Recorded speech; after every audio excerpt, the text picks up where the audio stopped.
네, 먼저 참석해주신 여기 기자분들께 각자 인사 말씀과 캐릭터 소개 먼저 부탁드리겠습니다. 감독님부터 주세요. 네, 안녕하세요. 장주성입니다. 안녕하세요. 반갑습니다. 수준입니다. 반갑습니다.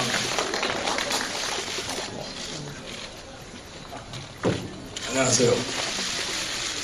별거입니다. 네, 반갑습니다. 백윤식입니다. 안녕하세요. 박혁규입니다. 반갑습니다. 안녕하세요. 수연이 역할을 맡은 이한입니다. 안녕하세요. 세자민 역할 맡은 이미정입니다. 안녕하세요. 혁명 같은 이번입니다. 여러분. 반갑습니다. 세종대왕 이야기라고 알려져 있는데 세종대왕이 되기 전에 이런 일이 있었을 법한 이야기다라는 가정하에 만든 코미디입니다. 영화에 대한 이야기 보셨을 텐데. 예, 굉장히 오랜만에 이런 자리에 이렇게 만나뵈서 너무 반갑고요.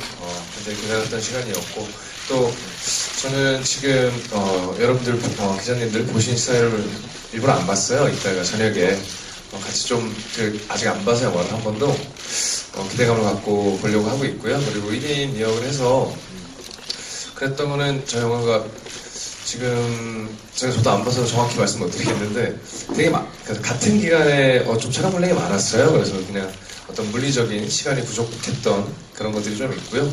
그리고 캐릭터를 잡아가는 거는 제가 기존에 다른 작품들 할 때보다 감독님을 어떤 시나리오 작업 단계랑 편지 작업 단계에서 한 거의 10배 정도 만난 것 같아요. 보통 때보다. 거의 매일 한 2달 정도를 거의 매일 보면서 작품 얘기도 하지만 계속 아주 사적으로도 계속 같이 있으면서 좀 자연스럽게 좀 캐릭터를 잡아간 것 같고요. 그리고 여기 선생님들이 도움 많이 주셨고요. 그래서 열심히 찍었습니다. 먼저 세종에 관한 이야기 때문에 최근에 했던 뿌리 깊은 나무 드라마하고 많이 비교가 되는데요. 제가 시나리오를 막바지 막 하고 있을 때 드라마가 진행되고 있었고, 저도 중간중간 보면서 느꼈던 그거는 이제 약간 스릴러적인 경향이 강했고요. 한글 창제를 둘러싼 어떤 음모, 이런 것들에 대한 재미가 엄청나게 있었고, 그리고 한석규 씨가 연기했던 세종의 캐릭터가 기존에 보지 못했던 세종이 어떻게 저렇게 할 수 있을까라는 캐릭터의 어떤 재미가 있었고요. 근데 이미 저도 시나리오 하기 시작했을 때는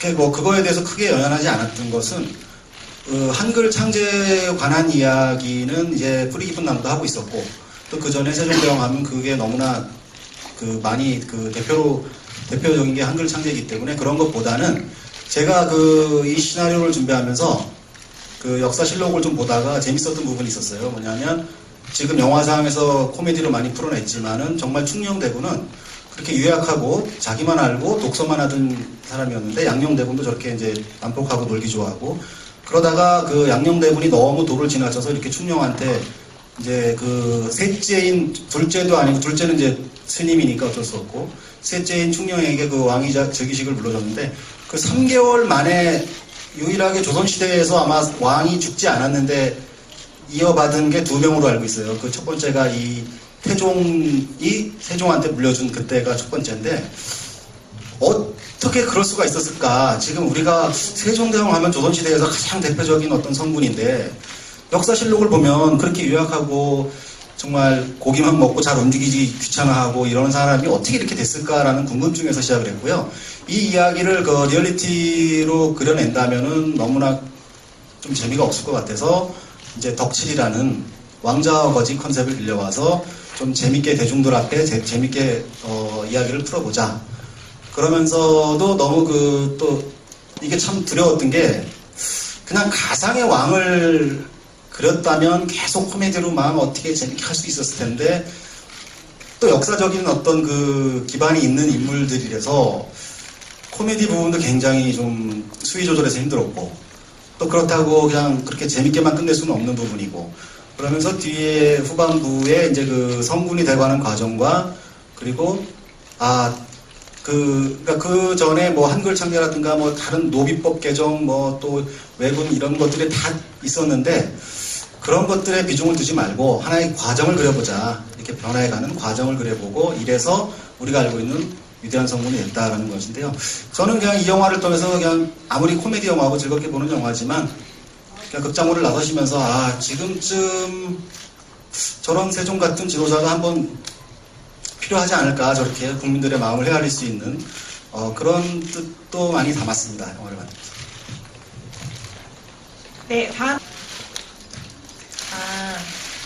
제가 사실은 조선시대 정말 미녀상이거든요. 그리고 제가 실제로 전주시 해안대 군파 18대 손이거든요. 그래서 근데 저도 이 역을 맡아서 너무 재밌게 찍었고 영광이었고요. 이제 목욕신, 근데 제가 노출이 사실은 이번 처음이 아니에요. 오싹한 연애에서도 목욕신을 줄기차게 계속 했었고요. 그래서 노출에 대한 부담은 크게 없었습니다.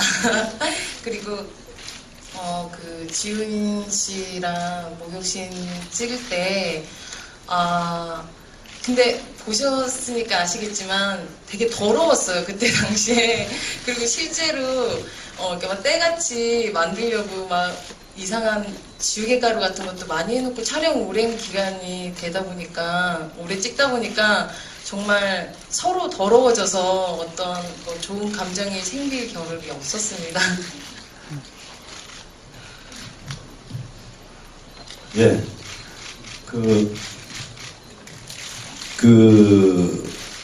뿌리 깊은 나무에서는 제가 태종을 했습니다. 근데 어떤 역할을 어떤 배우가 이제 접근하느냐에 따라서 그 맛과 색깔이 다 달라진다고 생각하거든요. 배우 입장에서.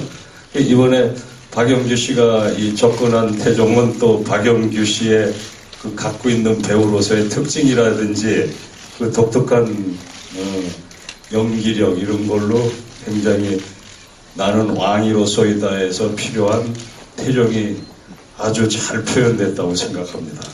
그리고 저는 이제 뭐 황인데 제 부분이 또 조금 많이 편집이 됐어요. 네. 그래가지고 저는 이렇게 이렇게 기자분들 만날 때마다 조금 그런 걸 자꾸 말씀을 드리는데 그래서 뭐 그런 게 좀 아쉬움이 있고 근데 뭐 시간과 뭐 이런 것 때문에 그런 걸 알고 있습니다. 편집의 뭐 어려움이라고 영화는 그렇고 제 백도빈 군은 저 태종 아버지한테도 저 오프닝에서도 맞고 덕칠이한테서도 맞고 근데 영화적으로 볼 때는 아주 재밌어요. 재밌는데 또 그걸 약간 벗어나서 이렇게 보게 되면은 그 사적인 입장에서 보게 되면 좀 안 됐죠.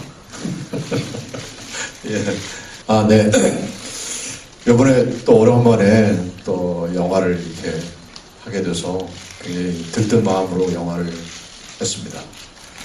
또 태종이라는 그 어마무시한 제가 알기로는 그 2조 500년을 기본적인 틀을 확실하게 만들어낸 그런 왕이었던 거라고 저는 생각이 드는데 그런 역사적으로는 그런 왕을 연기할 때 과연 어떤 마음으로 또 이 작품이 가고자 하는 그 어떤 재미, 관객을 만날 때 그 재미적인 요소와 또 역사적인 그 어떤 그 역사적인 현실, 역사적인 리얼리티 그런 것들을 잘 어떻게 접목시켜서 우리 관객들이 재미도 있고 또 태종이 가지고 있는 그런 사이즈, 그런 넓이와 또 왕으로서의 깊이, 이 조선 500년을 만들어낸 그런 왕의 모습을 어떻게 잘 만들어낼까 굉장히 노심초사하면서 영화에 임했는데요. 다행히도 우리 장규성 감독님이 그런 여러 가지의 태종의 캐릭터를 저하고 같이 얘기를 많이 하면서 여러 가지로 표현을, 그러니까 왕 이전에 한 아들의 참 못나고 부족한 아들을 둔 아버지의 어떤 모습. 근데 그 아들이 장차 이 나라를 끌어가야 되는, 사직을 이끌어야 되는 왕으로서 지금 저 이북의 그런 거하고 비슷한 것 같아요. 그 참 20몇 살짜리가 어떻게 한 나라를 끌어갈까 뭐 이런 남한 사람들도 그쪽 왜 굉장히 염려되잖아요. 그런 아들을 둔 아버지의 그 참 어떻게 보면 굉장히 염려스럽고 막 이런 것들. 그러면서도 자기 성격은 또 성격대로 그러니까 가령 아까 영화를 보셨겠지만 그 신익이가 뭐라고 자꾸 떠드니까 확 소리 지르면서 됐고 가만히 있어 이렇게 하면 그러니까 왕하고 신하 이전에 어쩌면 또 제가 또 현실적으로 그러니까 역사적으로 볼 때 그 두 사람 관계가 어쩌면 또 어렸을 때부터 같이 지내온 참 인간적으로 굉장히 가까운 사람일 거라고 생각이 들기 때문에 부지몰식간에 나오는 그런 말투도 있을 거라고 저는 또 생각을 했고 또 그런 것들을 우리 장 감독님하고 이렇게 얘기하면서 아까도 잠깐 그 씬이 나오는데 여러분들이 굉장히 웃으시더라고. 아 그래서 속으로는 됐다. 아유 고민한 만큼 나왔구나. 뭐 이런 생각도 들었는데 어쨌거나 그렇게 해서 현실적으로 지금 이 현실하고 과거의 그때 현실하고 잘 해서 지금 관객들한테 그런 재미도 주고 지금 이 땅에 우리 국민들과 정치를 하는 사람들과의 그 소통 이런 소통의 문제가 오늘 이 영화를 저도 처음 봤는데요. 아 소통이 필요하구나 진짜.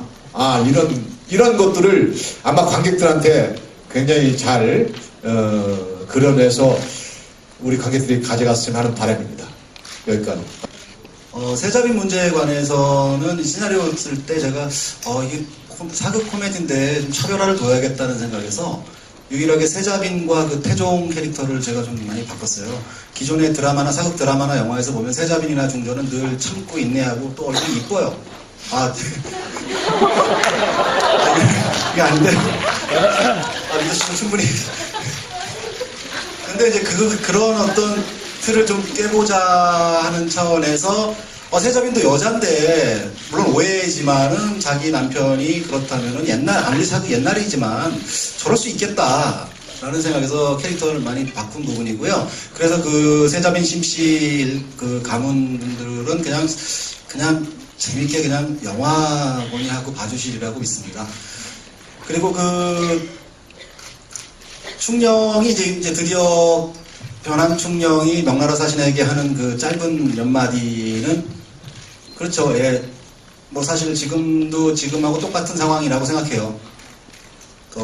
지금은 뭐 강대국이 다른 중국도 있고 뭐 미국도 있지만은 좀 마음만이라도 지도자가 저렇게 마음을 먹었으면 좋지 않을까. 현실적으로 물론 무리한 면도 있지만은 그런 마음을 좀 담았고요. 살짝 너무.